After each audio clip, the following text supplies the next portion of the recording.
Hello everyone, you are most welcome. My name is Lakshmi Shankar. आज हम लोग तीन चीजों को डिस्कस करेंगे। पहला कि फाइबर पे अकाउंट कैसे डिलीट करते हैं। सेकेंड पॉइंट, क्या आप दूसरा अकाउंट दूसरी आईडी क्रिएट कर सकते हैं या नहीं। एंड थर्ड पॉइंट इज कि यदि आपका फाइबर कभी अकाउंट को डिसेबल कर देता है तो उसको कैसे रिकवर करेंगे। तो फर्स्ट थिंग इज कैसे डिलीट करते हैं। आपको अकाउंट यदि डिलीट करना है, सिंपली इस प्रोफाइल पिक्चर पे क्लिक करना होता है, देन सेटिंग्स पे जाना होता है। सेटिंग्स पे जाने के बाद यहाँ पर आपको दिखाता है account deactivation. What happens when you deactivate your account, your profile and gig won't be shown on Fiverr anymore. Active orders will be cancelled and you won't be able to reactivate your gigs. तो ये deactivate आप कर देते हैं तो सब कुछ यहाँ से चला जाता है। ये कोई भी चीज अब नहीं आपको मिलेगी। अब सिंपली आपको कोई ना तो कोई रीजन सिलेक्ट करना होता है। इसमें ये सारे रीजन्स होते हैं, आप अपने अकॉर्डिंग डिफाइन कर सकते हैं कि कौन सा रीजन आपके लिए बेटर सूट कर रहा है। उस रीजन को यहाँ से सिलेक्ट कर लेंगे। यहाँ पर आप एक्सप्लेन करना चाहेंगे तो कर सकते हैं, नहीं करना चाहेंगे तो नहीं भी, ये ऑप्शनल है। And then you need to click on deactivate account और आपका अकाउंट डिलीट हो जाता है। अब जब आपका यहाँ पर सेकेंड पॉइंट हम लोग डिस्कस कर रहे थे, आपका यदि अकाउंट डिलीट हो जाता है और आप मतलब न्यू अकाउंट बनाना चाहते हैं तो क्या आपको न्यू अकाउंट बनाना चाहिए। एक तो ये है, दूसरा क्या मल्टीपल अकाउंट्स बनाना चाहिए फाइबर पे। तो कभी भी फाइबर पे मल्टीपल अकाउंट्स नहीं बनाना चाहिए। मल्टीपल अकाउंट्स ये स्ट्रिक्टली मना है और ये फाइबर की पॉलिसी के अगेंस्ट है।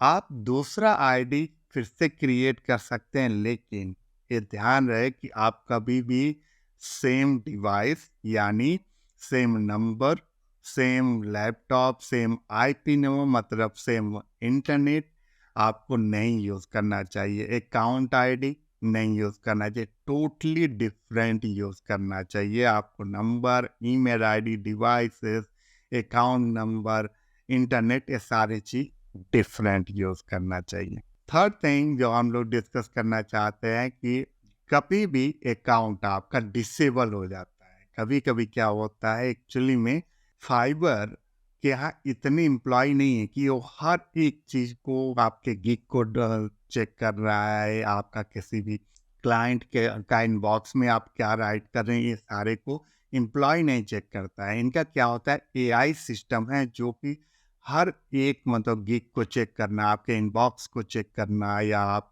डैशबोर्ड पे क्या राइट कर रहे हैं अपने प्रोजेक्ट के डैशबोर्ड पे, ये सारी चेक करने का काम इनका एआई का होता है। तो कभी कभी ऐसा भी होता है कि कुछ गलतियां फाइबर के तरफ से भी होती है, यानी एआई सिस्टम के तरफ से भी हो जाती है, और उस गलती के वजह से आपका अकाउंट डिसेबल हो सकता है।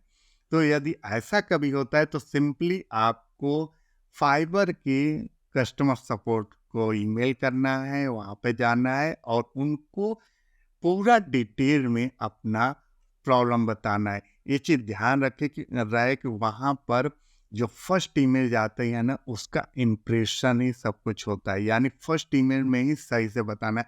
कभी भी ऐसा कुछ नहीं, इमोशनल ईमेल नहीं राइट करना होता है कि मतलब मेरा तो अकाउंट ही चला गया, मैं तो लेवल 2 पे था, मेरे पास बहुत सारे क्लाइंट थे, अब मैं कुछ नहीं कर पाऊंगा, मेरे पास कुछ नहीं बचा। ऐसा बिल्कुल भी नहीं, इमोशनल ईमेल नहीं होना चाहिए, लॉजिकल और विथ प्रूफ कि क्या आप कर रहे थे, कोई आपसे गलती नहीं हुई तो आप पूछ सकते हैं कि क्या गलती हुई, किस वजह से मतलब डिसेबल हुआ है। जब वो बताते हैं फिर आप उस चीज़ को एक्सप्लेन कर सकते हैं।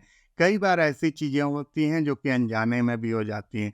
जैसे फाइबर बहुत सारे सर्विसेज को मना किया हुआ है कि उनके प्लेटफॉर्म पे नहीं ऑफर करना है, आप नहीं दे सकते, लेकिन गलती की वजह से आपसे ही रिलेटेड कोई सर्विसेज है जो कि आप प्रोवाइड कर रहे हैं और वो आप दे रहे होते हैं, बाद में जब फाइबर को पता चलता है तो बैन कर देता है।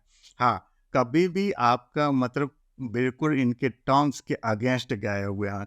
इनके टर्म्स को जानने के लिए आप इनके वेबसाइट है fiber.com/legal portal/legal terms of services. तो ये टर्म्स ऑफ सर्विसेज को पूरा आपको रीड कर लेना चाहिए और तभी फाइवर पे अच्छे से काम करना चाहिए। आप यदि रीड कर रही है और सारे टर्म्स के अकॉर्डिंग काम करेंगे तो आपका कभी भी मतलब रिस्ट्रिक्ट डिसेबल आपका अकाउंट नहीं होगा। लेकिन कहीं पे भी आप इसका यदि वायलेशन करते हैं, गलती करते हैं, तो ये आपको अकाउंट को डिसेबल कर देते हैं और यदि परमानेंटली डिसेबल्ड हो जाएगा तो फिर रिकवर नहीं होगा। लेकिन बहुत सारे ऐसे केसेस होते हैं, 90% ऐसे केसेस होते हैं जहां पर कि रिकवर होने के चांसेस होते हैं। जब आप कम्युनिकेट करते हैं फाइवर से, आप अपना पक्ष पूरा रखते हैं, आप पूरी चीज़ों को बताते हैं एक ही ईमेल में सही तरीके से। जब आप बताते हैं ना, हमेशा ध्यान रखना चाहिए कि फर्स्ट ईमेल में जो आप बता रहे हैं ना, उसी के अकॉर्डिंग वो एक्शन लेते हैं। यदि उसमें कुछ सस्पिशियस लगा या उतना स्ट्रांग आप अपना केस नहीं उनको दिखा पा रहे हैं, सही से नहीं रख पा रहे हैं, तो हो सकता है तब आपका अकाउंट रिकवर ना हो। लेकिन यदि सही से लॉजिकली और जो जो चीज़ें इशू थी उसको सही से आप एक्सप्लेन करके बताते हैं, तो चांसेस होता है कि आपका अकाउंट रिकवर हो जाए। सो आज के वीडियो में इतना ही, फिर हम लोग नेक्स्ट वीडियो मिलेंगे नेक्स्ट टॉपिक के साथ। Thank you, thanks for watching.